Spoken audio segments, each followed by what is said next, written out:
morning and welcome to the Bishop's Report for General Convention meeting in Indianapolis, Indiana, the 77th General Convention of the Episcopal Church, and I am Bishop Philip Duncan, the Bishop of the Diocese of the Central Gulf Coast. The convention has been a fabulous event. It is one of those times where, as Bishop, I am just so pleased to be a member of the Episcopal Church. It has been an occasion of great joy, of prayer, of insight, and an opportunity for us as both bishops, laity, priests, and deacons to gather and do the work that God has called us to do. This has been a convention that's been very hopeful. It's been a convention that has been respectful and cordial, and where there have been times in the past at other conventions a sense of discord and rancor, that has been evidenced by its absence. And so I want to thank all of you who have kept this convention in your prayers and your thoughts. It doesn't mean that this convention has been without controversy, because it has been in many ways controversial.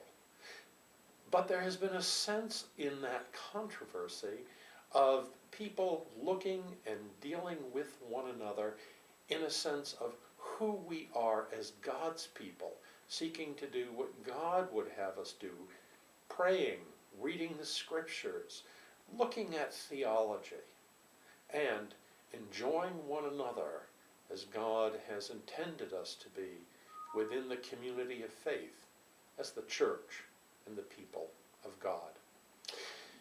We have been dealing with issues such as the structure of the church, where the church will be located, how the church will be organized, and what that means for us. The House of Deputies, meeting separately from the House of Bishops, has already considered a number of these issues. And today, as the House of Bishops meets, we will also consider those.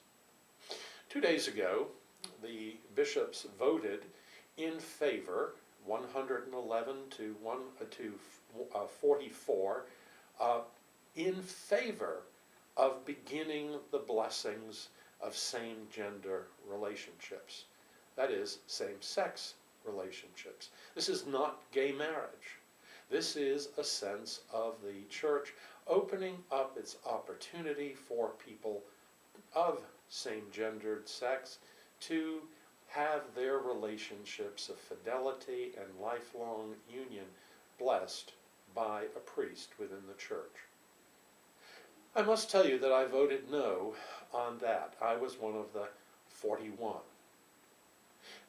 But there are some who will disagree with me in my vote.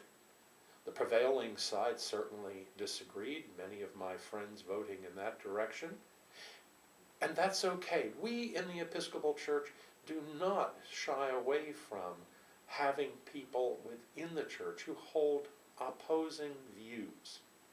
What we do shy away from is being disagreeable and not coming together around the theology that the church puts forth, using the scriptures, tradition, and reason.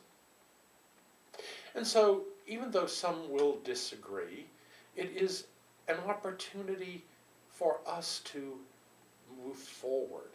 I want to honor all people within the Diocese of the Central Gulf Coast. And so, when I return, I will put together a committee, and they will begin working on how we will implement that opportunity for some within our diocese. It is a matter of the church having spoken.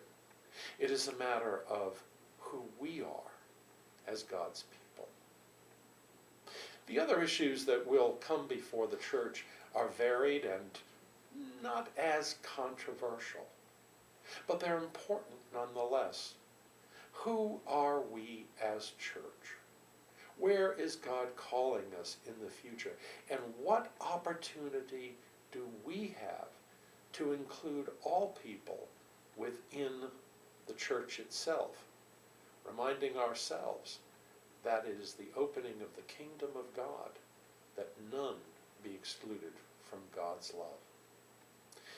I bid your prayers, I bid your study, I bid your goodwill as we move forward in the kingdom of God to which we are all called.